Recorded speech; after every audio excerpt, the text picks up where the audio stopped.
Good morning students. जैसा कि पिछले व्याख्यान में हमने देखा था भूवैज्ञानिक समय सारणी। भूवैज्ञानिक समय सारणी जो आप जानते हैं कि इसके दो महाकल्प हैं। दो महाकल्प से आशय, एक तो उसे कहते हैं हम प्री कैम्बियन सुपर इयॉन, दूसरा कहते हैं फेनेरोजोइक सुपर इयॉन। प्री कैम्बियन जो है वो, जैसा कि हमें विदित है कि पूरे पृथ्वी के इतिहास का 88% है। इस 88% के अंदर में जीवन के कोई लक्षण नहीं थे। पृथ्वी तप्त पिंड थी और तप्त पिंड होकर एक धीरे धीरे ठोस होने की दिशा में परिवर्तित हो रही थी। इस कारण से कोई जीव जंतुओं की और इस तरह की उत्पत्ति उस समय में नहीं हो पाई। तो इस प्री कैम्बियन युग को, महाकल्प को 3 मुख्य भागों में बांटा गया है, जिसे हेडियन कहते हैं, दूसरा आर्किनियन कहते हैं, प्रोटेरोजोइक कहते हैं। तो ये तीनों जो समय है पूरी पृथ्वी के इतिहास का 88%। रिमेनिंग जो दूसरा महाकल्प है, जिसे फेनेरोजोइक कहते हैं, यानी कि जीवों का उत्पत्ति काल कहते हैं, इसके 3 मुख्य भाग हैं, जिसे हम पैलियोजोइक, मेसोजोइक और कैनियोजोइक कहते हैं।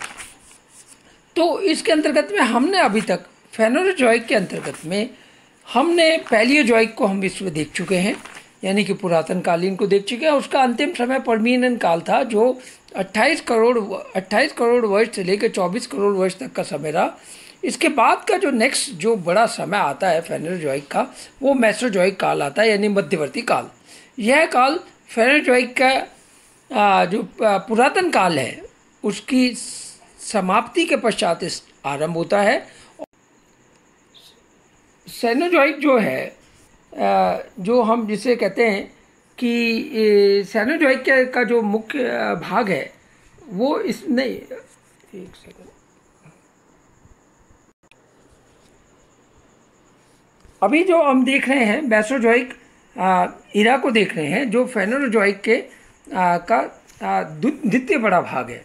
जैसे कि मैंने आपको पूर्व में बताया कि जो मेसोजोइक काल है वो फेनेरोजोइक के पैलियोजोइक के समाप्ति के पश्चात आरंभ होता है, और जो सेनोजोइक है उसके अंत का समय, उसके आरंभ के समय का ये मेसोजोइक यानी मध्यवर्ती काल है, पैलियोजोइक और सेनोजोइक के मध्य का। इसका जो समय है, जैसे कि हमारे को दिखाई देता है कि 22.5 करोड़ वर्ष से लेकर 6.5 करोड़ वर्ष तक का समय रहा। इस युग को, संपूर्ण युग को एज ऑफ रेप्टाइल्स यानी कि सरीसृपों का युग भी कहते हैं।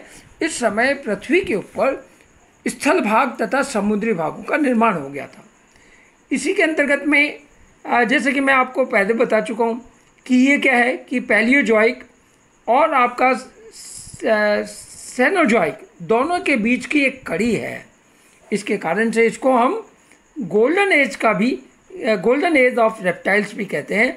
और इसके अंतर्गत में सबसे महत्वपूर्ण बात है डायनासोरों की उत्पत्ति और उनका चरमोत्कर्ष के रूप में पाया जाना। तो इसी युग को हम एज ऑफ कॉर्निफेरस यानी कि कोणधारी विशालकाय वनों की उत्पत्ति का भी समय कहते हैं। इसको हमने 3 मुख्य युगों में बांट रखा है। पहला है इसका ट्रियासिक, फिर जुरासिक और फिर क्रिटेशियस। तो जो ट्रियासिक है वो जो पर्मियन एंड ट्रियासिक एक्सटिंक्शन का जो इवेंट है, मेजर मास एक्सटिंक्शन है, वो उसके साथ में आपका स्टार्ट होता है। तो इस ट्रियासिक पीरियड का जो समय लगभग 2 करोड़ वर्ष का समय रहा। बेसिकली इस युग को हम एज ऑफ रेप्टाइल कहते हैं। इसके अंतर्गत में स्थल तथा आकाश में उड़ने वाले पेप्टोरिक्स नामक जंतु का विकास होता है, जो ज़मीन पे भी चल सकता था और आकाश में भी उड़ सकता था। इसी समय समुद्र में लॉबस्टर समुद्री जीव की उत्पत्ति हुई, जो बहुत तेज गति से तैरते थे। इसके बाद में इसी समय के अंतर्गत में गोंडवाना लैंड, जो हमारा पेंजिया का प्रमुख भाग था, उसका विभाजन आरंभ हो जाता है और वो विभाजन जुरासिक तक चलता है। जुरासिक से पहले इसके जो गोंडवाना लैंड के और लॉरेंसा के मध्य में तैतीस महासागर स्थित था। इस 33 महासागर जैसा कि विदित है, इस 33 महासागरों पर विभिन्न प्लेटों के विवर्तन के कारण से जो गोंडवाना लैंड की जो प्लेट थी, उस प्लेट में विशेषतः भारतीय प्लेट के 33 महासागरीय प्लेट या भूसन्नति प्लेट से टकराने के कारण से विशालकाय हिमालय की उत्पत्ति कालांतर में होती है। तो जो हमने अब तक ट्रियासिक युग को देखा, उसके बाद में इसका दूसरा महत्वपूर्ण जो युग आता है वो आता है जुरेसिक युग कहलाता है। इसे हम डायनासोर की एज भी कहते हैं। इसके अंतर्गत में पुष्प पादक यानी कि वैसी वनस्पति का उत्पत्ति हुई जिसमें पुष्प लगना आरंभ हो गए थे। कंगारू जो स्तनियों की प्रजाति है, स्तनधारी जो प्रजाति थी, वो भी हमारी धरती के ऊपर उत्पन्न हो गए। और आपको जैसे कि पता है कि कंगारू ऑस्ट्रेलिया तक ही सीमित रह गए, क्योंकि गोंडवाना लैंड का विभाजन होकर जो ऑस्ट्रेलिया है वो शेष अफ्रीका, भारतीय उपमहाद्वीप, अंटार्कटिका से अलग रह गया। इसके कारण से जो कंगारू जीव जंतु है केवल पृथ्वी के ऑस्ट्रेलियाई भागों तक सीमित रह गए। तो इस बात की भी पुष्टि होती है कि इस भाग में ये आपका कहना चाहिए कि विखंडन हुआ। इसके बाद में उड़ने वाले जो सरीसृप से प्रथम पक्षी आर्कियोप्लेरिक्स का भी निर्माण इसी समय में होता है। इस प्रकार इस जुरेसिक समय तक में जो जमीन में चलने वाले, जल में तैरने वाले तथा आकाश में उड़ने वाले तीनों की उत्पत्ति हो चुकी थी। इसके बाद में जो अगला जो समय आता है वो क्रिटेशियस युग कहलाता है। क्रिटेशियस लोग जो लगभग 14.6 करोड़ वर्ष से लेकर 6.5 करोड़ वर्ष तक रहा। यूनानी भाषा में ये यूनानी भाषा के क्रीटा से ये इस क्रिटेशियस की उत्पत्ति हुई है। क्रीटा का मतलब होता है खड़िया यानी कि चाक, यानी कि खड़िया पत्थर की चट्टानों का युग, यानी कि इसे चाक एज भी कहते हैं। इसके अंतर्गत में माउंटेन बिल्डिंग एक्टिविटी है बहुत तेज़ी से एक्टिव हो चुकी थी, क्योंकि प्लेटें निरंतर उनका विकास हो रहा था, यानी वो परस्पर टकरा रही थी। इसी कारण से उत्तरी अमेरिका में तथा दक्षिण अमेरिका में, यूरोप में विशाल वलित पर्वत, मोरदार पर्वत श्रृंखलाओं का निर्माण हुआ जो रॉकीज, एंडीज और यूरोप के पर्वत कहलाए। इसी समय पनामा जो रिज है यानी पनामा कटक है, उसका भी निर्माण होता है।